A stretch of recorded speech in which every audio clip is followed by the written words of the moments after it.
安华，你怎么看？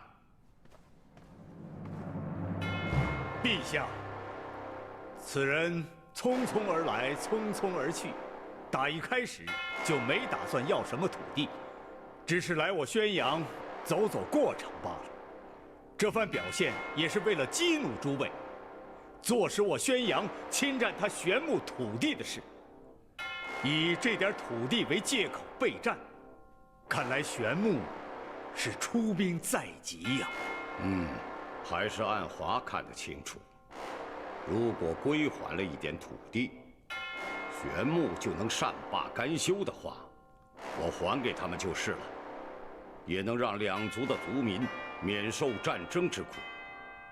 可玄牧族内部纷争四起，新一代玄牧王为了分散贵族势力，急于求战。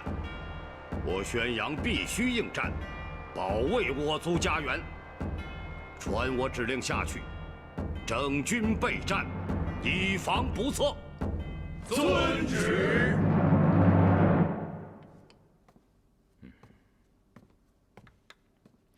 参见父王母后。盛伦，你怎么来了？儿臣有一件事想请求父王。你说吧。儿臣想为若儿请求，可以自由出入武神山，让其可以传授养蚕纺织之法，造福凌云百姓，让人人都能穿上精致的衣物，过上富足的生活。早就听闻廖若的养蚕纺纱之法乃宣扬一绝，我也是对廖若钦佩不已。如今大王子妃愿意将这养蚕纺纱之法传入我凌云，实乃百姓之福啊。此事我准了。回头我就命人将谕令赐予你们，拿着谕令便可以自由地出入这武神山。不过，作为王子妃的千金之躯，需要小心谨慎些，出入必须有侍女和侍卫的陪同，以保证她的安全。盛伦替大王子妃和凌云百姓谢过父王。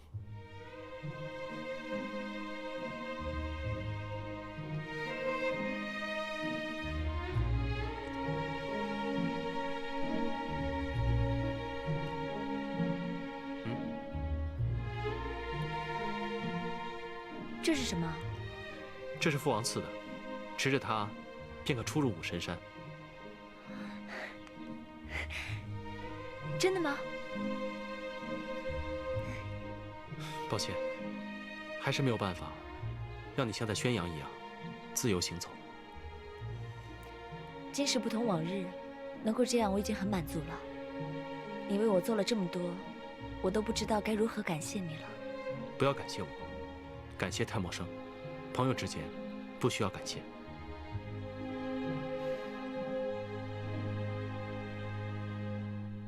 此次出使宣阳有何结果？陛下，恕臣无能。那宣阳满朝文武皆是无礼之徒，臣不堪受辱，在宣阳停留未满1日，便返回玄牧，未曾要回我玄牧一丝一毫的土地，只是带回了宣阳王的口信。宣阳王有什么口信？那宣阳王说，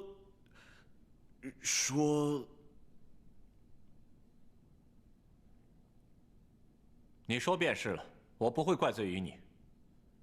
那宣阳王说，上代玄牧王在位时，对他也礼让几分。陛下若想要回土地，就亲自去和他说。什么？让我亲自去说？臣无能，请陛下治罪。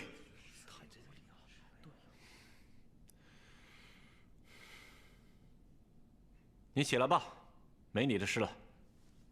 谢陛下。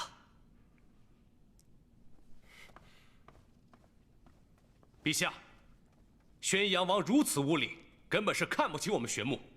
咱们不能再犹豫了，应该马上向宣阳宣战。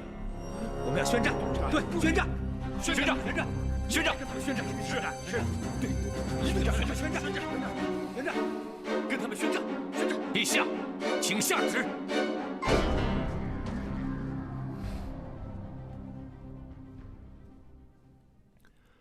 宣阳族多行不义，宣阳王刚愎自用，我玄牧应替天罚之。我宣布，为了收还宣阳欺瞒掠夺的土地，今日我玄牧正式向宣阳开战。玄武王英明神武，玄武族必将国服。童征上前听命。末将在。现封你为征西将军，率领6万兵马，向宣阳讨还失去的土地。此战只许胜，不许败。末将领命，绝不辜负玄武王所托。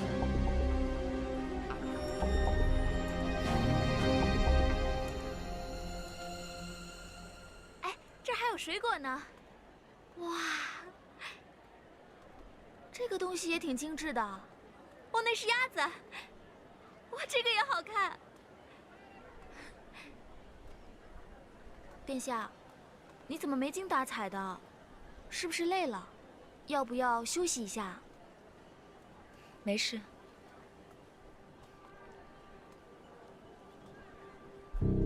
哎，这个我也没有见过。你看，真好玩。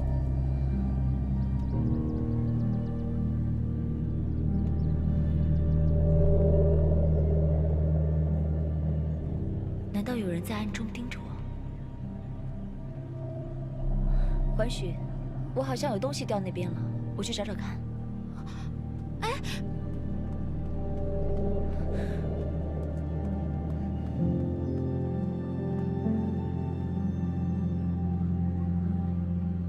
殿下，殿下，殿下，您跑得可真快！东西找着了吗？找到了，还好没有被别人捡走。这个是我母后送我的。找到就好，找到就好。殿下，时候不早了，咱们还是早点回去吧。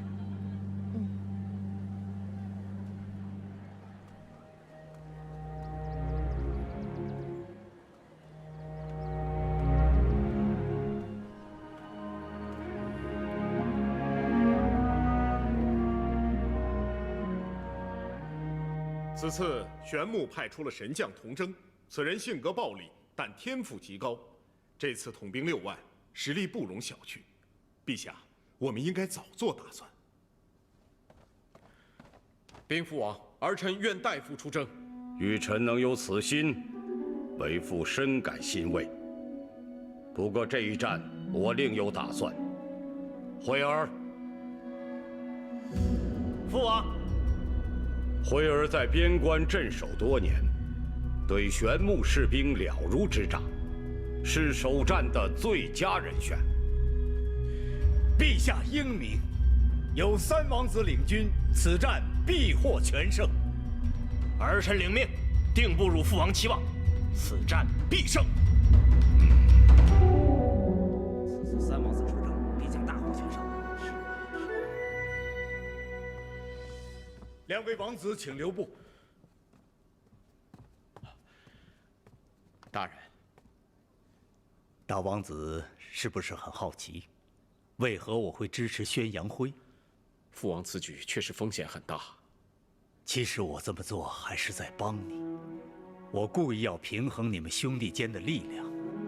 你在宣阳威望太高，若是此次由你出征，首战告捷，那么你在宣阳的威望将会无人能敌，功高震主，可不是好事啊！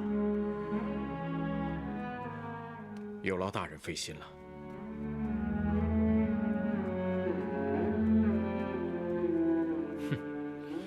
所以说，就要把功劳让给我三哥吗？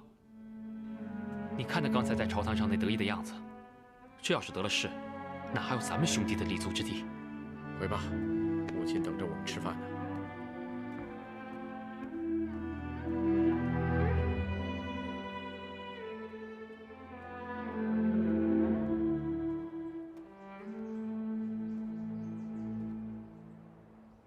怎么了？看你好像有些心不在焉。没什么，我只是觉得，没想到凌云的养蚕纺纱技术会这么薄弱，看来还要多花些功夫了。这些日子真是辛苦你了。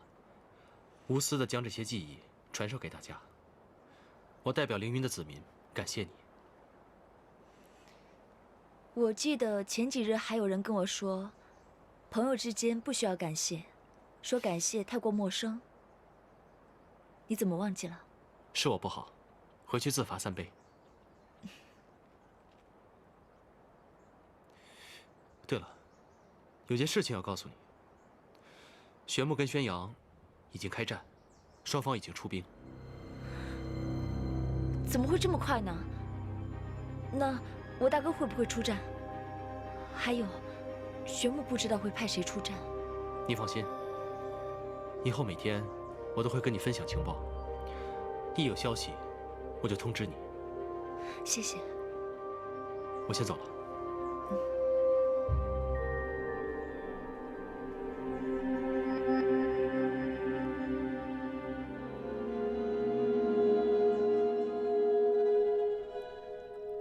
辉儿长大了许多，只是你要上战场，这刀剑无眼，为娘甚是担心。母妃请放心，儿子定当竭尽全力，凯旋而归。你要记住，此战只许胜，不许败。定不如母妃期望。只是你刚刚回来，却又要离开了。母妃请放心，儿子待会儿就去面见父王，让姬姨回到这边陪您。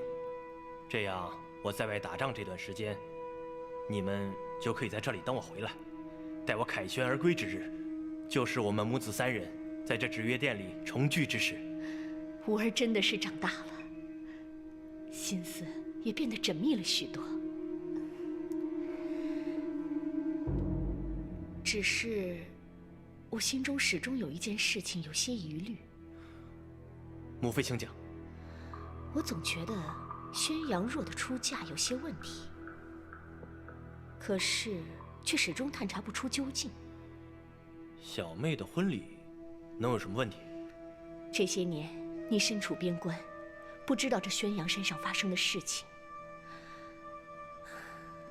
这宣阳若起初并不愿意嫁给圣伦，你父王为此震怒，还把她囚禁在离火阵中，就连昭云殿中的那个女人都给惊动了。可是不知道为何，她又突然肯嫁了。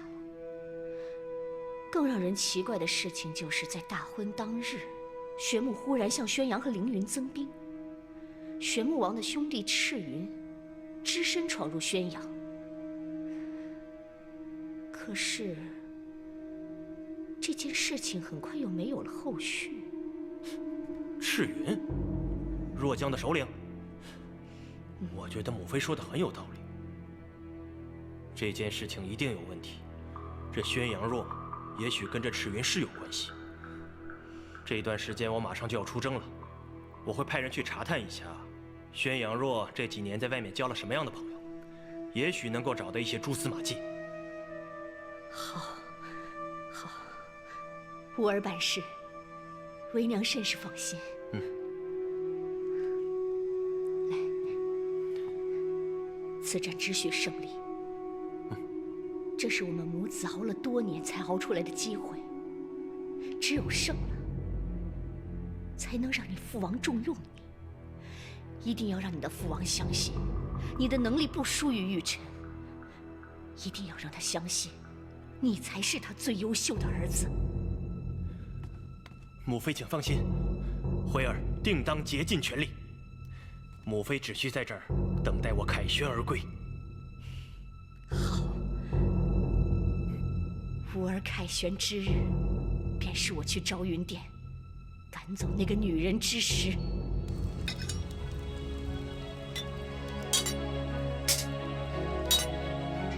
大人，你看，这兵器打造的不错。大人改良了以后，这批兵器的质量比以往确实要强了好几倍啊。我们若江现在有多少人马？加上附近归顺的几个部落，我们可用之人已有10000众。平常除了务农之外，也要抓紧操练。叶枫经常会不归国，有什么事让他传个消息给我。大人放心。大人，我们再到那边去看看。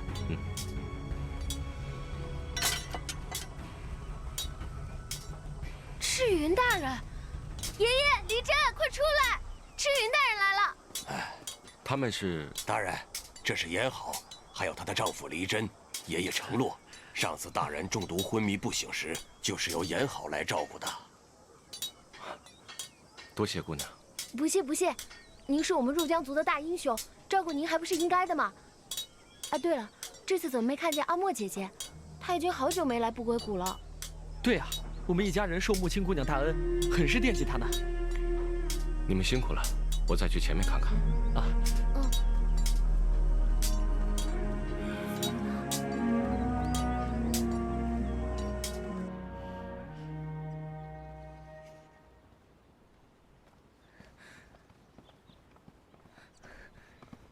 有消息了吗？有了，宣阳的领军之人是你三哥宣阳辉。怎么会是三哥呢？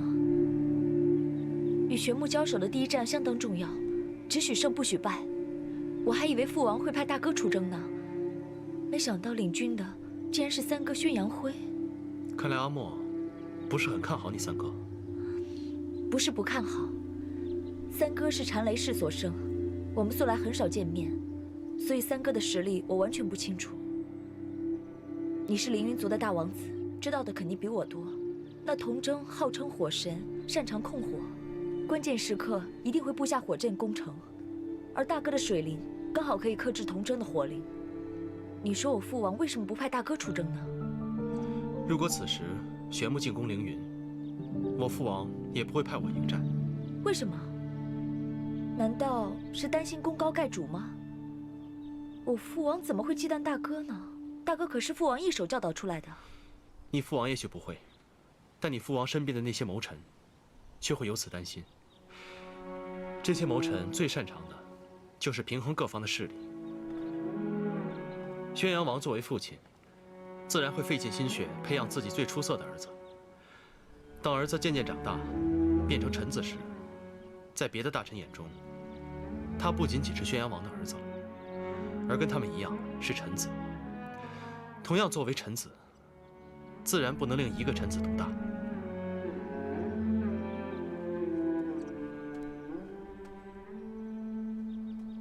难道你在凌云的处境也是如此？天下间的君臣父子之道，皆是如此。这种事情发生在别人身上，我倒可以理解。可是发生在父王和大哥的身上，我真的是难以置信。看来人只有在事不关己的时候，才能够保持冷静。平民百姓把你和大哥当作是英雄一样看待，可是，在朝堂之上，他们却把你们当作是乱臣贼子一样提防。你和大哥真不愧是同病相怜的好朋友。此言差矣。其实玉晨比我更艰难。为什么这么说？以后你会慢慢明白的。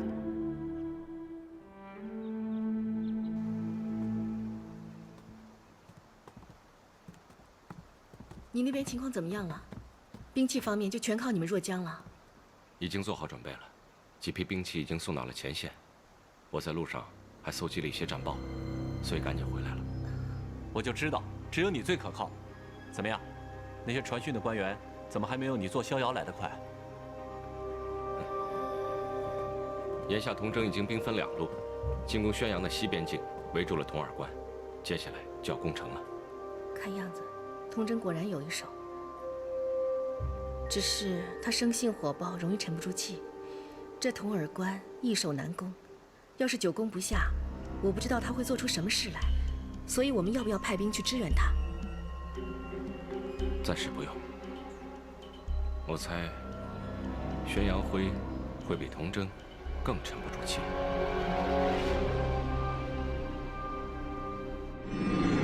父王，童征狡猾，已经包抄了童尔关，看样子马上就要忍不住攻城了。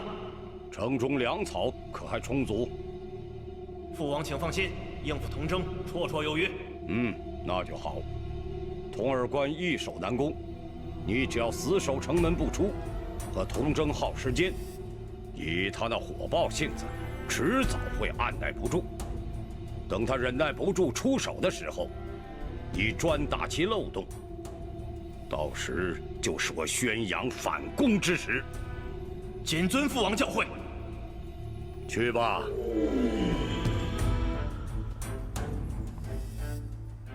你们怎么看？陛下方才一语言中，辉殿下只要闭门不战，童征久攻不下，必露破绽。此战必胜。臣以为叶斌大人所言极是。不错，辉殿下正值盛年，头脑敏捷，领军经验丰富，绝不会给童征可乘之机。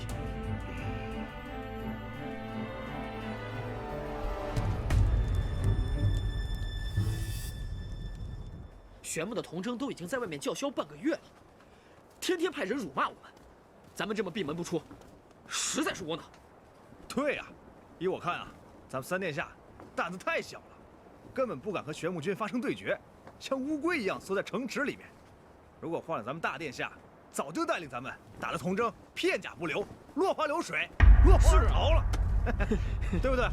对，你说呢？就应该跟他们干，是不是啊？你们都在这儿没事可做是吧？我们宣阳军队不养废人，谁要是再乱说话，扰乱军心，一律军法处置。是将军。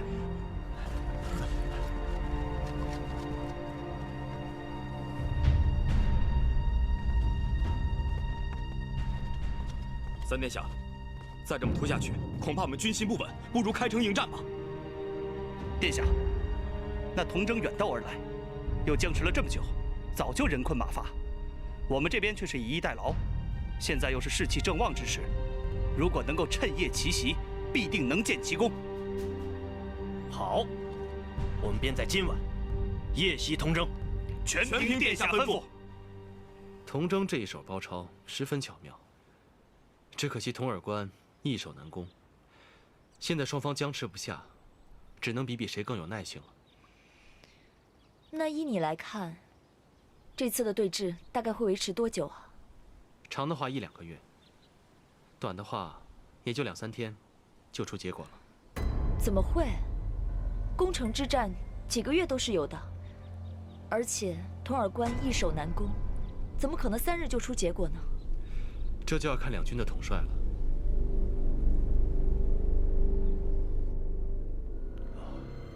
今日不宜出战。你看此处，目前适合坚守，不宜出战。报！三殿下突然夜袭玄木童征大军。什么？怎么能如此激进？陈芳，速速命人持续打探消息，1个时辰向我禀报一次。是，陛下。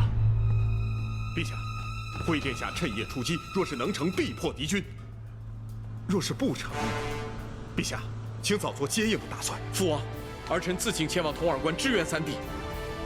恐怕来不及了，接下来就要看你三弟的造化。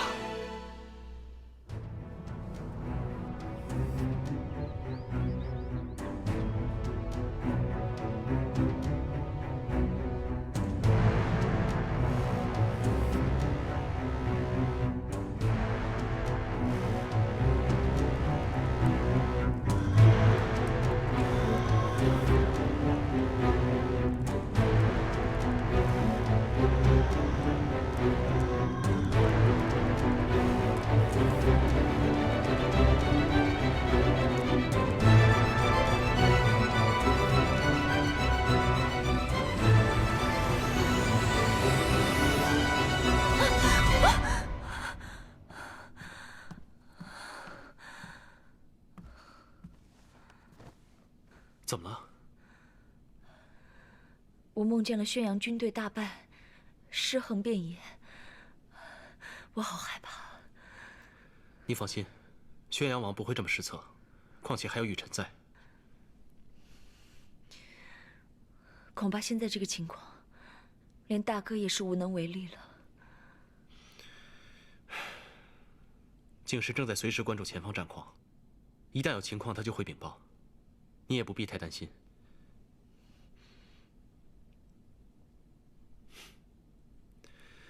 既然你醒了，听我抚琴如何？好啊。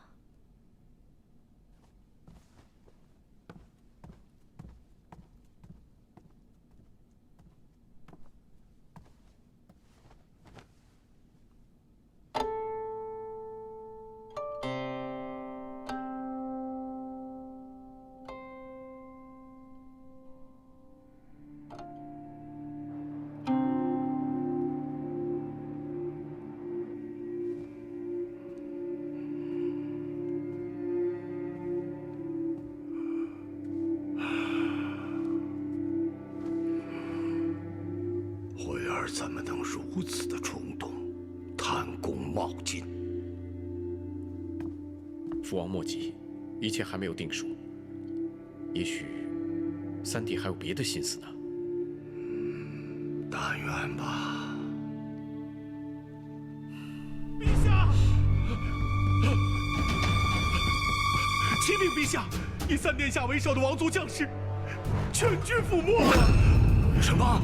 其他各部将士都跟着海兄逃进了深山里，所幸保存了大部分的兵力。陛下，父王，陛下，切莫过于悲伤，保重龙体要紧呐。我的儿子死了，海兄身为副将，临阵脱逃，怎么对得起我王族战士？传我的令，处死海兄，所有逃兵贬为奴隶，发配边疆服役。父王，海兄死不足惜，但是他经历了整场战事，很有可能掌握了通政的确切消息。不若把他抓回来问清楚了之后再杀他不迟。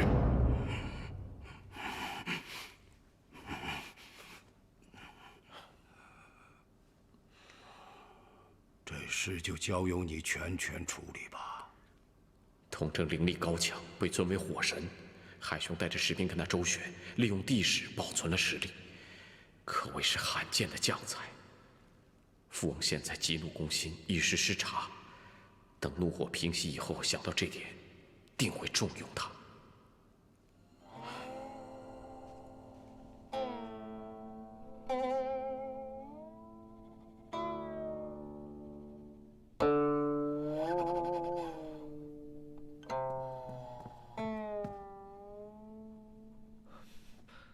参见王子、王子妃。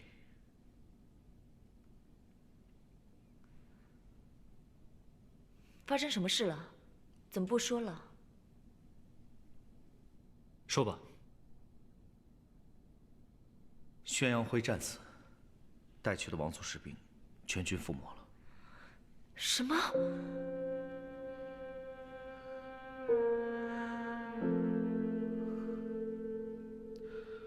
殿下，王上召集群臣，咱们该去承恩殿了。好，你先退下吧。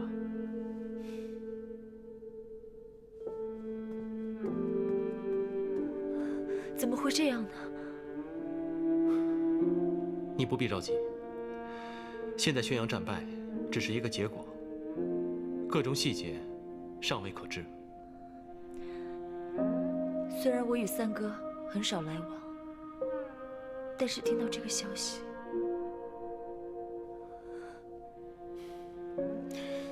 阿莫，你现在远在凌云，着急也没有用。我明白了。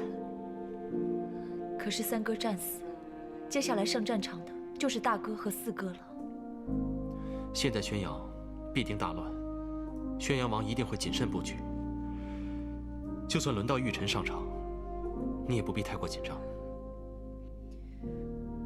大哥从小就对我很严苛，但是我知道，其实他心里是很疼我的。你叫我怎么能不担心他呢？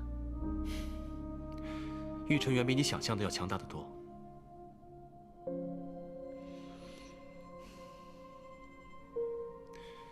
阿莫，现在知道结果了，你先去休息吧。一旦有了消息，我会第一时间告诉你。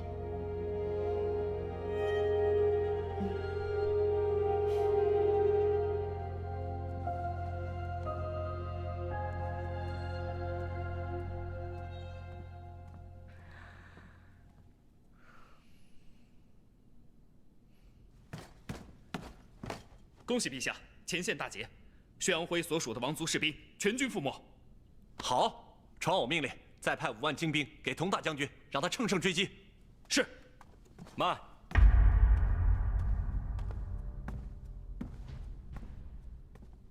赤云，怎么了？眼下时机正好，错过了可就没机会了。眼下不是时候，更何况什么？更何况以童征大将军的性格，未必肯乘胜追击。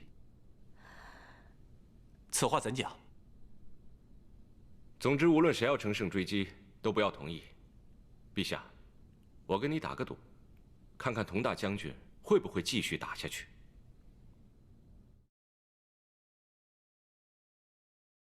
初见若缱绻誓言，风吹云舒卷，岁月间，问今夕又何年？心有惜但愿执念，轮回过经年，弹指间，繁花开落多少遍。